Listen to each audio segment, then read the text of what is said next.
అయితే మత్తయి సువార్త 4:3 చూసినట్లయితే శోధకుడు అనే మాట మనం చూసాం. శోధకుడు అంటే శోధకుడు అంటే ఒకటి దయ్యం ఒకటే కాదండి. శోధకుడు అంటే ఒక శక్తి లేదా అపవాది మనిషిలో ప్రవేశించిందని మనం జ్ఞాపకం చేసుకున్నాం.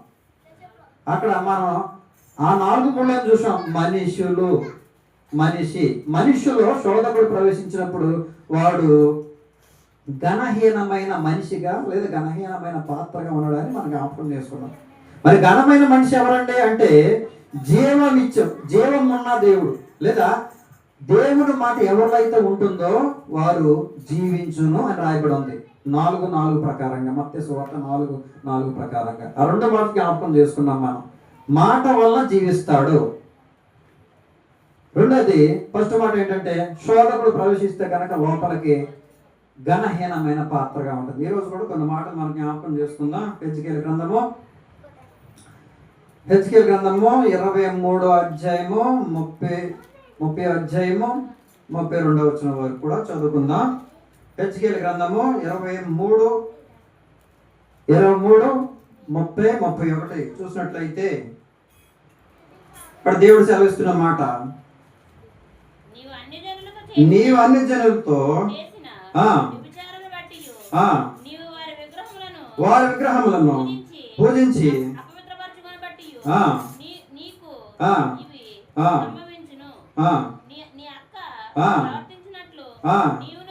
నీవును ప్రవర్తించదు. అది పానము చేసిన పాత్రను నీ చేతికిచ్చదు. ప్రభువైన యెహోవా సెలవిచ్చినది ఏమనగా, నీ యొక్క పానము చేసిన లోతును పాత్రను నీవును పానం చేయవలెను.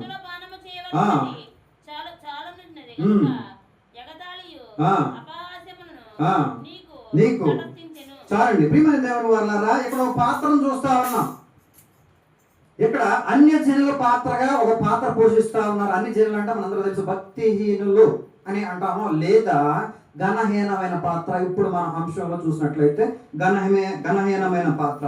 అన్ని జనులు ఎవరంటే ప్రియమైన దేవుని వల్ల అక్కడ లోతు కనపడతా ఉంది, లేదా ఆ లెక్క కనపడుతుంది. కానీ వారిని పక్కన పెట్టినట్లయితే ఇశ్రాయేల్ ప్రజలు ఐగుప్తు నుండి ఇశ్రాయేల్ దేశానికి లేదా పాలు తేనెలు ప్రవహించే దేశానికి వెళ్ళడానికి దేవుడు సన్నాహాలు చేస్తా ఉన్న టైంలో వీళ్ళ మాట అంటలేదు. ఎవరు మాట అంటారంటే అన్ని జనులు మాట ఏమంటున్నారు, లేదా ఆ పాత్ర ఎంగిల పాత్రగా అంత మాత్రం కాదు, వాళ్ళు అక్కిచ్చిన పాత్రగా మనకు కనపడతా ఉంది. పాత్ర అంటే ఏంటంటే ప్రియమైన దేవుని వల్ల ఇక్కడ మనకు ద్రాక్ష రసం లేదా వస్తువులు కనపడతా ఉన్నాయి. అసలు పాత్ర అంటే ఒక మనిషి.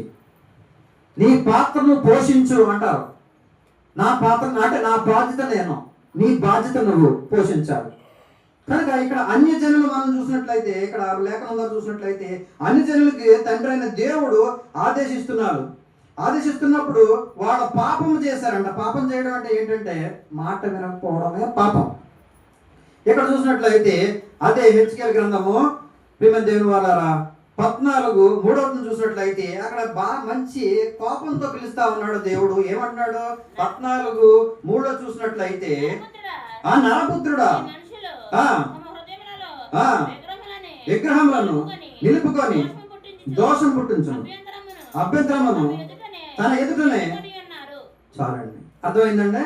ఇక్కడ నరపుత్రుడా అసలు దేవుడు ఎంత కోపంతో కేకేస్తున్నాడో మీరు జ్ఞాపకం చేసుకోవాలి. అంటే ఏమో దేవుని మాట వినలేని పరిస్థితుల్లో ప్రవక్తలు ఒకటే కాదండి, ఆ మోషే కానీ లేకపోతే ఇక్కడ హెజ్కేలు ప్రవక్త కానీ, ఇలా ప్రవక్తలందరూ కూడా సౌమ్యంగా ఏదైనప్పటికీ కూడా చాలా ఇదిగా చెప్తా ఉంటారు, ప్రేమగా. కానీ ఎంత ప్రేమగా చెప్పినా దేవుడికి ఎంత కోపం వచ్చిందో మీరు అక్కడ చూడాలి. నరపుత్రుడు పెద్ద కేకేశాడండి అక్కడ దేవుడు. అక్కడ మీకు కనపడతా ఉంది. అంతటా ఇశ్రాయేలు పెద్దలు కొందరు నా ఎదుటకు వచ్చి నా ఎదుట కూర్చుని, అంటే మన దేవుని వల్ల ఇశ్రాయేలు ప్రజలు దేవుని ఎదుట కూర్చోవడానికి పెద్దలతో కలిసి, పెద్ద చిన్న లేదండి, అందరం ఒకటే దేవుని సన్నిధిలో. నేను చెప్పడానికి వచ్చి మీరు పాడడానికి వచ్చారు, అయ్యారు ప్రార్థన చేస్తున్నారో మన ఆశీర్వాదం అందరితో ఉంటే బాధ్యత. ఎవరి పాత్రను పోషించాలి. ఇక్కడ చూసినట్లయితే అంతటా ఇశ్రాయేలు పెద్దలందరూ కూర్చుండి నా ఎదుటకు వచ్చి నా ఎదుట కూర్చుండగా అప్పుడు ఏమన్నాడు, యెహోవా వాక్కు నాకు ప్రత్యక్షమై ఇలాగ సెలవిచ్చినది, నరపుత్రుడా. అంటే నువ్వు మనిషి అన్న విషయం కూడా తెలుసు, మర్చిపోయావు కనుక దేవుడు పిలుస్తున్న మాట నరపుత్రుడా, ఆ మనిషికి పుట్టినవాడా అనే భాష మాట్లాడుతా ఉన్నాడు. నరపుత్రుడు అంటే నరుడుకు పుట్టిన వ్యక్తి. కాన్సెప్ట్ లో లేడు కాబట్టి దేవుడు కోపంతో కేకేస్తా ఉన్నాడు. వీళ్ళకి వాక్యాన్ని పంపిస్తా ఉన్నాడు. అన్య జనులకి మనం చదువుకున్న ఫస్ట్ మూలవాక్యం, అన్య జనులకు వాక్యాన్ని పంపిస్తా ఉన్నాడు దేవుడు.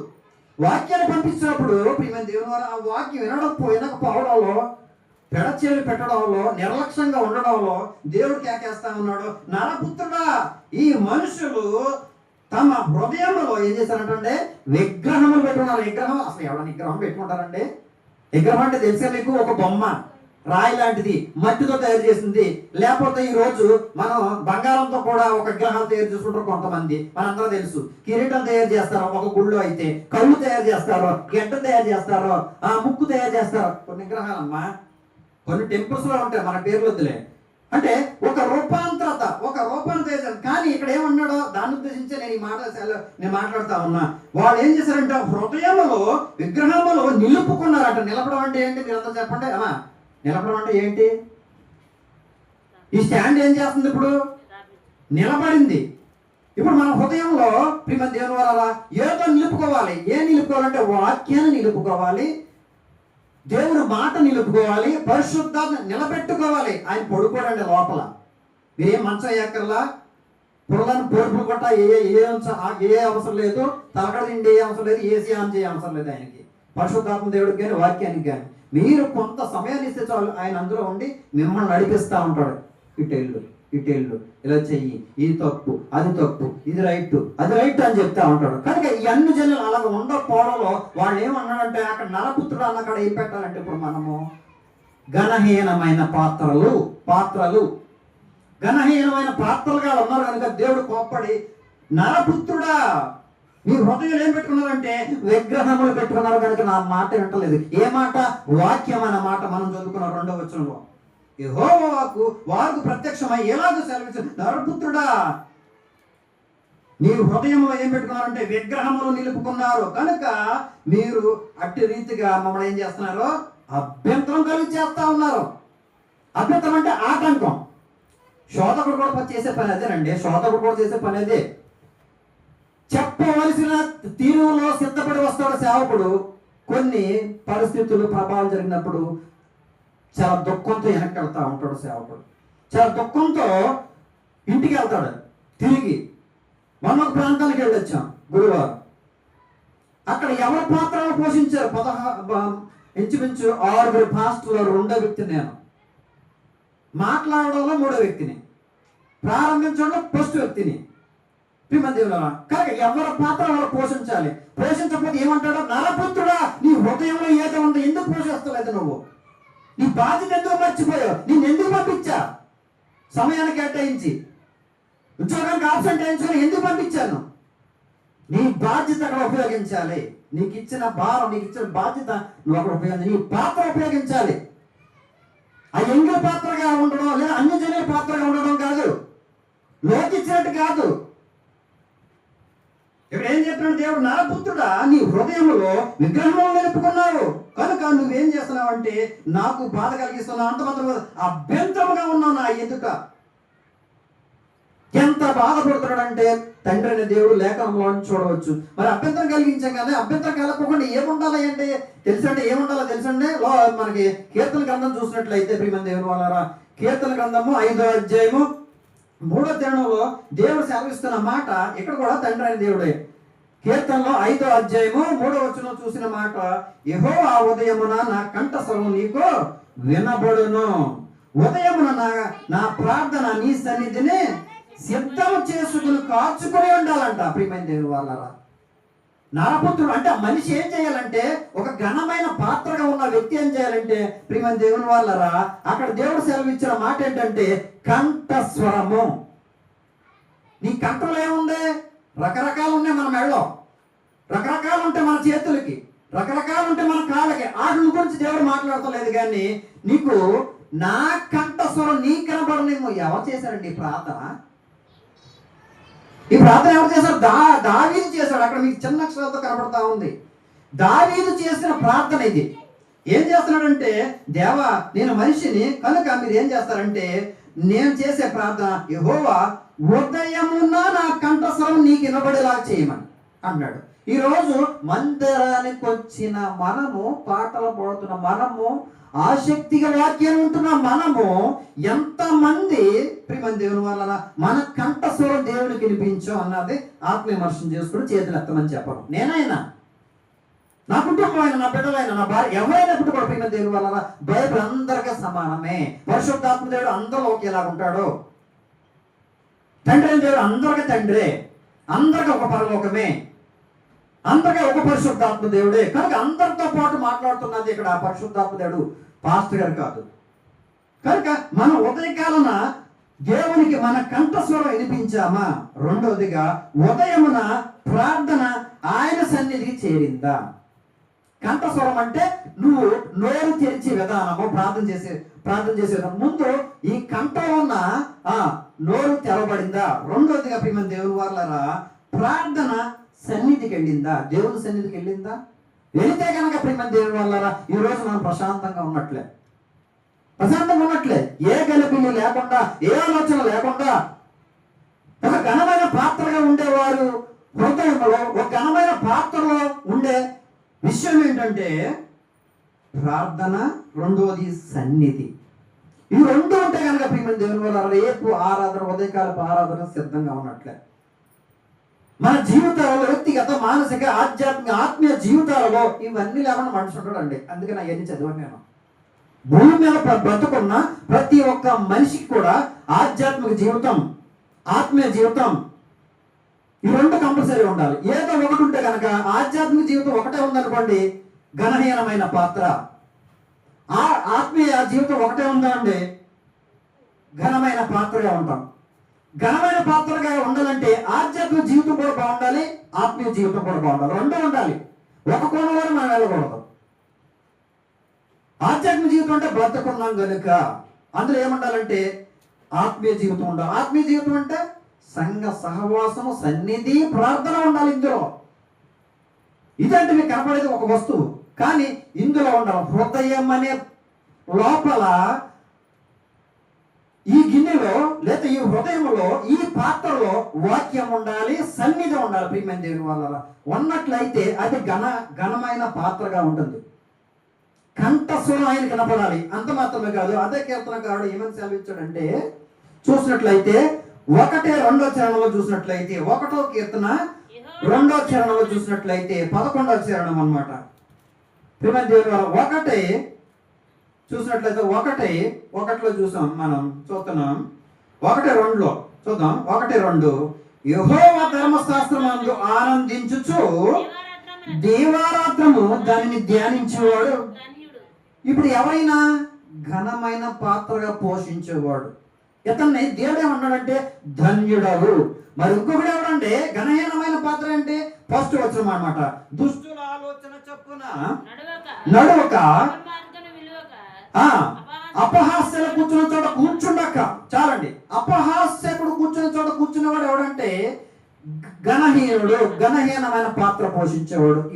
ఈడు మనిషే, బ్రతికే ఉన్నాడు, జీవంతో ఉన్నాడు. దేవుడిచ్చిన జీవమే, దేవుడిచ్చిన అన్నీ కూడా అవయవాల్లో లోపల ఉన్నాయన్నీ కూడా దేవుడు తయారు చేసిన సొంతంగా, కనపడుకోకుండా దుప్పటి కప్పాడు. శరీరం అనే దుప్పటి. జీవం పెట్టాడు, రక్తాన్ని పెట్టాడు, రక్తంలో జీవం ఉంది, అన్ని పెట్టాడు. ఇది పెట్టినయే ఇతను కూడా పెట్టాడు. ఈ పాత్రలు కూడా ఉన్నాయి. కానీ ఇది దేవుడికి ఉపయోగపడుతుంది, ఇది దేవునికి ఉపయోగపడాల. కానీ దేవుడు అన్నాడు, నరపుత్రుడా నీకు వాక్యాన్ని పంపించాను. ఈ లోకానుసారంగా బ్రతుకుతున్నావా, నాకు అనుకూలంగా బ్రతుకుతున్నావా? ఒకవేళ నాకు అనుకూలంగా బ్రతికితే ఘనమైన పాత్రకు ఉంటావు, లేదా ఈ లోకానుసారమైన అధికారి కింద నువ్వు వెళ్ళిపోయావా, సాతాను కింద ఘనహీనమైన పాత్ర ఉంటావు. అంత మాత్రం కాదు, దుష్టుడు ఆలోచన చొప్పున ఉంటావు. అపహాస్యం కూర్చున్న చోట కూర్చుంటావు. నువ్వు నిజంగా ఒకవేళ ఇందులో ఘనమైన పాత్ర ఉందనుకో, అక్కడ కూర్చోరు. ఎక్కడ కూర్చోవాలో పరిశుద్ధాత్మ దేవుడు లీడ్ చేస్తా ఉంటాడు. అంత మాత్రమే కాదు, 3వ చరణంలో చూసినట్లయితే అతడు నీటి కాలువల వారన నాటబడింది, ఆకు వాడక తన కాలమందు ఫలమిచ్చు, కాలమందు ఫలమిచ్చు చెట్టు. చెట్టు అంటే ఒక ఒక మొద్దు కనపడితే, ఆకు కనపడితే, రెబ్బలు కనపడితే అంత మాత్రం కాదు, కింద వేళ్ళు కనపడవు, జీవం మీకు కనపడదు. కానీ అది పచ్చగా ఉంటే బ్రతికే ఉందని, అది ఎండిపోతే మీరు అంటారు అది ఇది ఎండిపోయింది. ఏంటి అలా జరిగింది? ఏదైనా పురుగు కొట్టేసి ఉండొచ్చు, లేకపోతే చేత కూడా చేసి ఉండొచ్చు. అందరూ ఆడే భాష, లోకానుసారంగా మాట్లాడే భాష. ప్రియమందేమో అది ఎందుకో చనిపోయింది కనుక అది దేనికి ఉపయోగపడదు, ఎండిపోయింది కనుక. ఆటోమేటిక్ భూమిలో ఉన్నప్పుడు కూడా ఎండిపోయిందంటే ఏరు తన్నలేదు, దానికి నీరు అందట్లేదు కనుక ప్రియమైన దేవుని వల్ల బ్రతికే ఉంటాము. వేరు తన్నదు, ఎండిపోయింది ఈ పాత్ర, నీరు లేని పాత్ర. ఇది ప్రియమైన దేవుని వల్ల నీరు లేని పాత్ర, వాక్యం లేని పాత్ర, దేవునికి ఉపయోగపడిన పాత్ర కనుక ఇది దేనికి ఆటోమేటిక్గా నిజంగా చెప్తున్నా అసలు ఇది దేనికి ఉపయోగపడదు.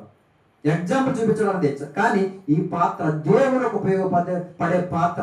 దీంట్లో ప్రియమైన దేవుని వల్ల సన్నిధి ఉండాలి, దీంట్లో ప్రార్థన ఉండాలి, కంఠస్వరం దేవునికి వినబడేలాగా చేయాలి ప్రియమైన దేవుని. అప్పుడు దేవుడు ఘనమైన పాత్రగా ఉపయోగించుకుంటాడు, తనకిష్టమైన పాత్రగా ఉపయోగించుకుంటాడు. అందుకే నువ్వు ఏమంటున్నాడంటే, దేవుడు ఏమన్నాడంటే దేవునికి భయపడకుండా జీవిస్తున్నారంట. రోమా 3:18 అవసరం లేదు. ఎవరంటే ఘనహీనమైన పాత్రగా ఉన్నవాళ్ళు కనుక ప్రియమైన దేవుని వల్ల ఘనమైన పాత్రగా మనం నిజంగా ఘనమైన పాత్రగా ఉంటే గనక దేవునికి భయపడతాం. కానీ ఇక్కడ ఏమంటున్నాడు రోమపత్రిక 3:18 దేవునికి భయపడట్లేదు కానీ జీవిస్తానే ఉన్నారంట. కానీ నువ్వు జీవించిన మృతుడుగా చచ్చినట్లే. తండ్రి ఎందుకంటే తండ్రి ఉండి, ఇంటికి తండ్రి ఉండి బిడ్డ కేక్ కట్ చేయడానికి పుట్టినరోజు అయితే ఎక్కడో ఆగిపోయి ఎక్కడో ఉండిపోతే భార్య పిల్లలు ఎంత ఎదురు చూస్తుంటారంటే ఆల్రెడీ ఒకసారి చెప్పాను మీకు. కూల్ కేక్ మళ్ళీ దాని పేరు తెల్లగట్ల 5 గంటలు నాకు కనపడ్డారు. ఎవయా లేగా అని చెప్పి కేకలేసి మంచిగా పోతే లేక జాగలేదు. ఇంకా అవసరం లేదక ఆ నాన్న అవసరం, నా లెక్కైతే ఆ నాన్న అవసరం లేదు, ఆ కేక్ అవసరం లేదు. ఎందుకు పనికిరాదు ఆ కేకు. వీడు కూడా అంతే. ఇప్పుడు ఏమనాలి అతన్ని? ఘనహీనమైన నాన్న, ఘనహీనమైన పాత్ర ప్రియమైన దేవుని వల్ల. కానీ అతనే సమయానికి వెళ్ళి తన కుమార్తె లేదా కుమారుడు పుట్టినరోజుకి వెళ్ళి భార్య భర్తలు ఇద్దరు కేక్ కట్ చేసి దేవుడు నాకు ఇచ్చిన బహుమానం అని గుర్తు పెట్టుకుని దేవుడు గుర్తు చేసుకుని కేక్ కట్ చేసి ఎంత సంతోషం అంటే. మళ్ళీ ఎప్పుడు కేక్ తెమ్మంటుందా పిల్ల? లేదు, అవసరం లేదు, అసలు గుర్తు చేసుకోరు. ఎందుకంటే బాధ కలుగుతుంది. ఇప్పుడు దేవుడు కూడా బాధ కలిగింది. నరపుత్రుడా నీకు వాక్యాన్ని పంపించా, అన్యజనులతో ఏడుస్తావు ఏంటయ్యా నువ్వు? వాక్యాన్ని పంపిస్తావు, వాక్యం వినాలి కదా. నువ్వు ఏ పాత్రగా ఉండాలనుకుంటున్నావు సమాజంలో అని దేవుడు సెలవిస్తున్నమాట ప్రియమైన దేవుని. కనుక ఏ పాత్ర మనం పోషిస్తున్నాం? హెజ్కేలు గ్రంథం 13 చూసినట్లయితే 13:3 చూసాం మనం. ఏమంటున్నాడు అక్కడ హెజ్కేలు గ్రంథంలో 14:3 నరపుత్రుడా తమ హృదయములలో దోషమును అభ్యంతరములు చాలండి ప్రియమైన దేవుని వల్ల అభ్యంతరములు పెట్టుకున్నాను. అభ్యంతరములు ఇదేంటంటే దేవునికి ఏం ఉపయోగపడదంటే, ఒకవేళ నేను వాళ్ళ కోసం వాడు మెప్పించడానికి, వాడు సంతోషపరచడానికి నేను ఏదో ప్రార్థన చేసి వచ్చేయచ్చు. అది అక్కడ వరకు ఆగిపోతుంది, దేవుని దగ్గరికి చేరదు. ఎందుకంటే ఆడ కూడా ఉండాలి. అది ఏం చేస్తారంటే అభ్యంతరం కొలు చేస్తున్నారు. అంత మాత్రం విగ్రహములు పెట్టుకున్నారు. అంటే ప్రియమైన దేవుని వారి విగ్రహముల గురించి మీకు చెప్పాను, అంశం కూడా చెప్పాను. విగ్రహములు పెట్టుకోవడం అంటే ఏదైతే హృదయంలో ఉంటుందో అది నోటంట వస్తుందని చెప్తున్నారు. ప్రియమైన దేవుడు ఏదైతే నోటంట వస్తుందో నీ లోపల ఉన్న పరిశుద్ధాత్మ దేవుడు లేదా దేవుడు మనం లీడ్ చేస్తున్న విధానం బట్టి మనం ఏదైతే మాట్లాడుతున్నామో అది నిజంగా దేవుడు ఆమెను అన్నాడు అనుకోండి, గొప్పన నిజంగా జరుగుతాడు. నిజంగా జరుగుతుంది. జరిగింది అనుకోండి, అది మీరంటే ఆయన ఆమెను అంటాడు. కానీ మీరు పలికి ముందు ఆయన ఆమెను అంటానికి ముందు మీరు పలికిన దాని గురించే మీరు అది అనుభవించాలి. ఏదైనప్పటికీ కూడా అది సంతోషమైన బాధ అయినా అదే ముందు మనం కంట్రోల్ చేసుకుంటే ఏదైనప్పటికీ కూడా దేవునికి ఏం జరుగుద్దంటే మహిమ జరుగుద్ది, సన్నిధి ఉంటుంది. అంత మాత్రమే కాదు, కంఠస్వరం పడుతుంది. అంత మాత్రమే కాదు, కాచుకొని ఉంటుంది ప్రార్థన. సన్నిధి, ఆయన సన్నిధికి చేరాలంటే ప్రియమైన దేవుని వల్ల ప్రార్థన సిద్ధం చేసుకోవాలి.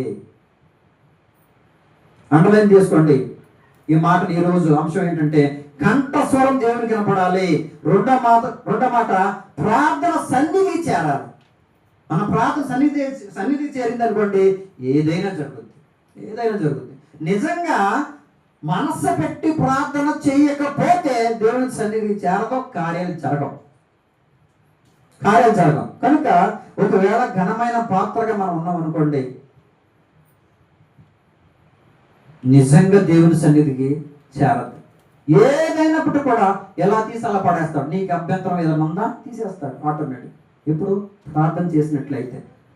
కనుక దేవుని వల్ల అక్కడ అభ్యంతరము అని చక్కగా రాయబడి ఉంది. అంటే అభ్యంతరంగా ఉండకూడదు. దేవునికి అభ్యంతరంగా ఉన్నవాడు ఏం చేశాడంటే తల్ల కిందలుగా ఊరేసి చచ్చిపోయాడు. దేవునికి అభ్యంతరంగా ఉన్నందుకు దేవుని వల్ల ఏమయ్యా నువ్వు యేసుక్రీస్తు వారితో నేను ఎప్పుడన్నా గట్టిగా అబద్ధం ఆడాడు. ఈ మాట నేను చాలా తీవ్రంగా అంటాను. ఏ మాట అబద్ధం అంటేనే ఒప్పుకోను, నేను మామూలుగానే ఒప్పుకోను. అందులో ఆ దేవుడు విషయంలో సిలువ వేస్తున్న టైంలో బరబ్బను విడుదల చేయండి, యేసును సిలువ వేయండి అన్న టైంలో యేసుక్రీస్తు వారు పాత్ర ఆయన పోషిస్తున్నాడు. తండ్రి నా పాత్ర నేను పోషిస్తాను, కింద వాళ్ళు పాత్ర వాళ్ళు పోషిస్తున్నారు, అబద్ధం ఆడుతున్నారు. అలా ఏం ఆడుతున్నారంటే దొంగోడిని విడుదల చేయండి అని చెప్పి అన్నారు. మీ ఇష్టం అని చెప్పాడు. అక్కడ ఏం చేసిందంటే గవర్నమెంట్, సుప్రీం గవర్నమెంట్ లేదా రోమా గవర్నమెంట్ చూసినట్లయితే అర్థంగా రాశారు గ్రంథంలో. ఏమంటే కేకలు గెలిచింది. అవునండి, కేకలు గెలిస్తే ఊరు మంచిది, నోరు మంచిది అయితే ఊరు మంచిది అవుతాయి. కనుక మనం మాట్లాడే తీరు గురించి కూడా నేను వర తీసిన కత్తుల అంశంలో నేను మాట్లాడాను. నెలంతా కూడా నోటులు ఏముంటాయో మాట్లాడాను. కనుక అక్కడ కేకల గెలిచి అని రాశాడు. అంత మాత్రమే కాదు, మీరు ఏదో అన్నారు కదా అదే రాసేయండి. ఏంటది? అయ్యన్నారై. ఏంటది? రోజుని రాసేయండి. ఎందుకంటే రాయించిన వాడికి నమ్మకం లేదు, మీరు అంటున్నారుగా రాసేయండి అంటే అతను కూడా అంగీకరించినట్టు మీకు అర్థమైందో లేదో. రాయించేసాడు డైరెక్ట్గా. ఇతను ఏం చేస్తున్నాడు? ఎనభై తిరిగినవాడు లేదా తిన్నవాడు లేదా పడుకున్నవాడు, ఆయన ఇస్తే నీళ్లు తాగినవాడు, ఆయన కానా విందులో ద్రాక్ష రసాన్ని ఇస్తే తాగేసిన వాడు ఏమంటాడంటే 3 సార్లు బొంగుతా ఉన్నాడు. ఎవరో దేవుడు పెట్టలే, చెప్పుకోవడానికి మాత్రమే. ఎందుకు మొన్న అయినా పర్వాలేదు, అందుకు తెగించే రంగంలోకి దిగాలి దేవుని వాళ్ళు. అందుకు తెగించే దేవుళ్ళకి దిగాల. లేకపోతే కనుక తెగించకపోతే నువ్వు మృతుడువే, చచ్చిన వాడితో సమానం. బతికన్నా లాభం లేదు. ఘనహీనమైన పాత్ర ఇంకా దేవుని ఒకవేళ ఇందులో ద్రాక్ష రసం కోసం అనుకోండి, ద్రాక్షకు సంబంధించిన పాత్ర. ఇందులో నీళ్లు కోసం అనుకోండి, నీళ్ళ పాత్ర. మరి ఈరోజు మన హృదయంలో ఏది పోస్తున్నావో జ్ఞాపకం చేసుకోవాలి. ఏది పోస్తే దానికి ఉపయోగపడాలి ఈ పాత్రలో. కనుక ప్రియమైన దేవుని వల్ల ఘనమైన పాత్రగా ఉండాలని దేవుడు ఇష్టపడుతున్నాడు. అది ఎక్కడ ఉంటుందంటే ఆయన కుడి చేతిలో ఉంటది. మీరు బైబిల్ చూడొచ్చు, ఎక్కడైనా కీర్తనలు ఎక్కువగా రాసి ఉంటాడు. ఆయన దక్షిణ హస్తాన్ని సాగుతాడు. దక్షిణ హస్తం అంటే కుడి చేయి చాపి దేవుడు ఆశీర్వదిస్తాడు. మీరు ఏం చేస్తారు? విగ్రహము పెట్టుకున్నారు. అంత మాత్రమే కాదు, 119 కీర్తన 50 చరణం చూసినట్లయితే యెహోవా నీవే. ఎవరికి? దావీదుకి, దానియేలుకి, నోవాకి, ఇప్పుడు భూమి మీద ఉన్న దైవ జనాంగానికి అందరూ కూడా ఏమంటున్నాడు? 119 కీర్తన 50 చరణంలో చూసినట్లయితే యెహోవా నీవే నా భాగము, నీ వాక్యము అనుసరించి నడుచుకునే వారు అందరూ కూడా నిశ్చయముగా. వాక్యాన్ని బట్టి నడుచుకోవాలి. నువ్వు ఎందుకు నడుస్తున్నావో నువ్వు తెలుసుకొని నడవాలి. వాక్యాన్ని బట్టి నడుచుకోవాలి. అంత మాత్రమే కాదు, ఆయనకు అనుకూలంగా నడుచుకోవాలి. ఇది నీకు ఇచ్చిన గొప్ప భాగ్యం అని నేను చెప్తా ఉన్నా. గొప్ప భాగ్యం. ఎందుకంటే యెహోవా నీవే నా భాగ్యం, నీ వాక్యం అనుసరించి నడుచుకున్న వారు అందరూ కూడా నిశ్చయించు ఒక నిబంధన చేసుకోవాలి, ఒక వాగ్దానం చేసుకోవాలి, ఒక ప్రణాళిక, ఒక వడంబడిక దేవుడికి చేసుకున్నట్లయితే నేను ఘనమైన పాత్రగా ఉంటాను, నీకు ఇష్టమైన పాత్రగా ఉంటాను. కనుక ఇందులో నువ్వు ఏది నింపాలనుకుంటున్నావో దాన్ని నింపండి. హృదయం తలుపు దగ్గర నుండి తలుపు తడుతున్నాను, నా స్వరం విని తలుపు తీసిన ఎడల నేను మీలోకి వస్తున్నా. చెప్పరా అరిచేస్తున్నాడు. తలుపు దగ్గర నుండి తలుపు తడతా ఉన్నాను, నా స్వరం వింటే గనక మీరు తలుపు తీస్తారు. ఒకవేళ స్వరం విని కూడా తలుపు తీయలేదనుకోండి, మీ తలుపు మూసుకుని వెళ్ళండి, మూసుకుని ఉంచండి, నేను మీలో ఆకరంటాను దేవుడు. మరి మనం తలుపులు తీస్తే ఆ పాత్ర, మన బాధ్యత కలిగి ఆ పాత్ర తలుపు తీస్తే ఆ పాత్రలోనికి ఏం చేయాలి? మీరు కూడా అంతే. ఇప్పుడు మూతలేసి వచ్చారు, వెళ్ళిన తర్వాత బొమ్మలు వదిలిపెడితే బాగా వేడి వేడిగా తిందా మా ఆయనకి ఎంత కలిసి అనుకుంటాడు. ఓకే తినండి. దేవుడు కూడా అలాగే అనుకుంటాడు. నీతో నేను, నాతో నువ్వు కూడా కలిసి భోంచేయాలని ఇష్టపడతా ఉన్నావు. ఎప్పుడు? నువ్వు తలుపు తీసిన ఎడలా, నా స్వరాన్ని కనిపెట్టిన ఎడలా. ఈ రోజు ఎవరన్నా ఆ మారు వేషంలో వచ్చారనుకోండి, దేవుడే మారు వేషం వచ్చిన అస్సలు లెక్కలేదు. అసలు మామూలు మనిషిగా వస్తేనే మనం లెక్క చేయట్లేదే. చాలా చాలా కోణాల మన దగ్గర దేవుడు వచ్చే ఉంటాడు.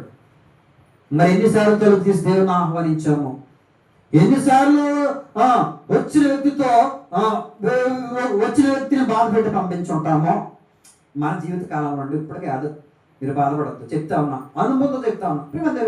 దేవుడు చెప్తున్నమాట, మీ తలుపు దగ్గర తలుపు తడుతూ ఉన్నాను, నా స్వరము విని తలుపు తీసినాడు, నాతో మీరు, నీతో నేను భోజనం చేస్తాం. అంత మాత్రమే కాదు, అదే చదువుతున్న కీర్తన గ్రంథం 119 కీర్తన చూసినట్లయితే అక్కడ ఏమన్నాడు?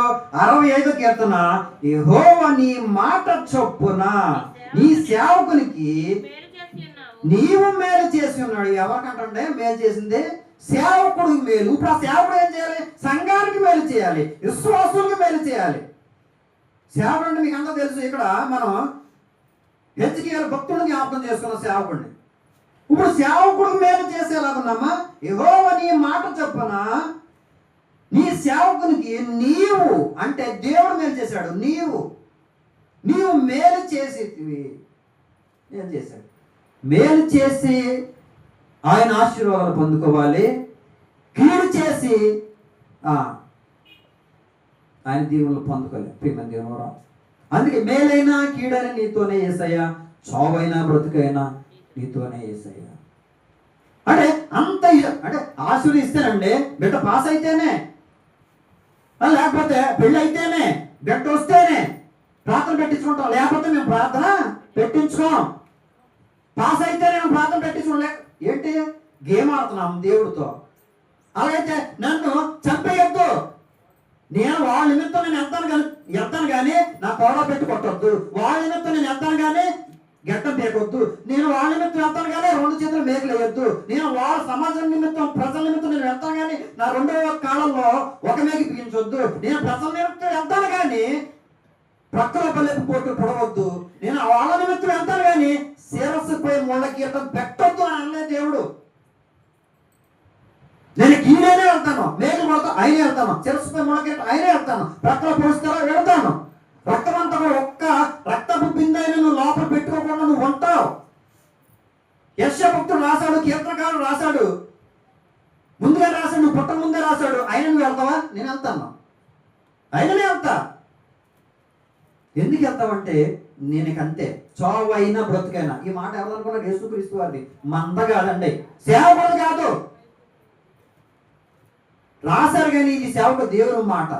చావైనా బ్రతుకైనా మనకు ఉందండి. ఆ 2 కోణాలు ఉన్నాయంటే చాలా కష్టం ఈ రోజులను బట్టి. కుటుంబం ఏమైపోద్ది, చేతికొద్ది గడలు ఏమైపోతారు, వాడేం మాట వినడు, వాడు ఎలా పోషణ పెడతాడు. ఇది మనకు వచ్చే థాట్. ఆయన ఏమన్నాడంటే, కుమారుడు, దేవుని కుమారుడు యేసుక్రీస్తు వారు చావైనా బ్రతుకైనా నీతోటే అన్నాడు. ఎటు పైన తండ్రితో అన్నాడో, ఇటు కింద ఉన్న ప్రజలతో అన్నాడో, 2 చేతులు చూపిస్తా ఉన్నాడు దేవుడు. గాయం అయిన చేతులు. అసలు ఎవరైనా మాట్లాడతారండి ఆ కోణంలో ఉండే లేదు. మాటగా మాట, కంటికి కన్ను, పంటికి పన్ను, చేతికి చెయ్య, బైబిల్లో ఉంది పాత నిబంధనలో ధర్మశాస్త్ర ప్రకారం. కానీ యేసుక్రీస్తు అవన్నీ కొట్టివేసి ఈరోజు సర్వ మానవాళి పాప పరిహారార్థం కొరకు ఆయన పాత్ర పోషించాడు. అది ఘనమైన పాత్ర. ఘనహీనమైన పాత్ర ఏంటంటే యేసును సిలువేయండి, యేసుక్రీస్తు వారు చంపేయండి, బరబ్బను విడుదల చేయండి, మాకు కావాలి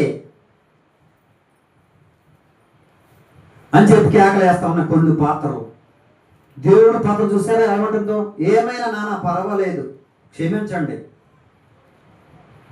నన్ను ఎవరు గుద్దారు అయినా నేను వెనక చూడకపోయినా పర్వాలేదు, క్షమించండి, నేను చూడవసరం లేదు, మా నాన్న చూస్తున్నాడు కదా, నేను దేవుడు నాకు తెలుసు, కానీ నేను చూడను, అయినా నేనేం మాట్లాడను. మూసారయ్యా, నోట్లో పడుతుంది, మింగేస్తాను నువ్వు, అయినా పర్వాలేదు, నేను అందుకే వచ్చాను నేను అని చెప్పి అంటుంది. ఈ పాత్ర యేసు క్రీస్తు వారుగా ఉన్న ఆయన పాత్ర పోషిస్తున్నాడు. కానీ కేకలేస్తా ఉన్న కొన్ని పాత్రలు ప్రియమైన దేవుని వల్ల దేవుని బాధ పెడతా ఉన్నాయి. ఈరోజు విగ్రహాలు పెట్టుకున్నాం మన లోపల. విగ్రహం అంటే పాపం అనే విగ్రహం, అతిక్రమం అనే విగ్రహం, దేవుని చోటు చెప్పవడమే విగ్రహం, దేవుని మాట వినకపోవడమే పాపము. కనుక నాకు ఏం చేస్తానంటే, మీరు తయారు చేస్తే నేనే, ఊపిరితుంది నేనే, అన్ని కూడా నిర్మాణం చేసింది నేనే. అసలు ఎంత 5 అడుగులు 3 అంగుళాలు, 4 అడుగులు 3 అంగుళాలు, లేదా 6 అడుగులు, లేదా 3 అడుగులు 3 అంగుళాలు నిన్ను ఎందుకు తయారు చేసింది తెలుసా? అంత హైట్ పెట్టి, అంత వెయిట్ పెట్టి, 50 కేజీలు నీకు బరువు పెట్టి, 45 కేజీలు బరువు పెట్టి, 35 కేజీలు నీకు బరువు పెట్టి, 15 కేజీలు బరువు పెట్టి,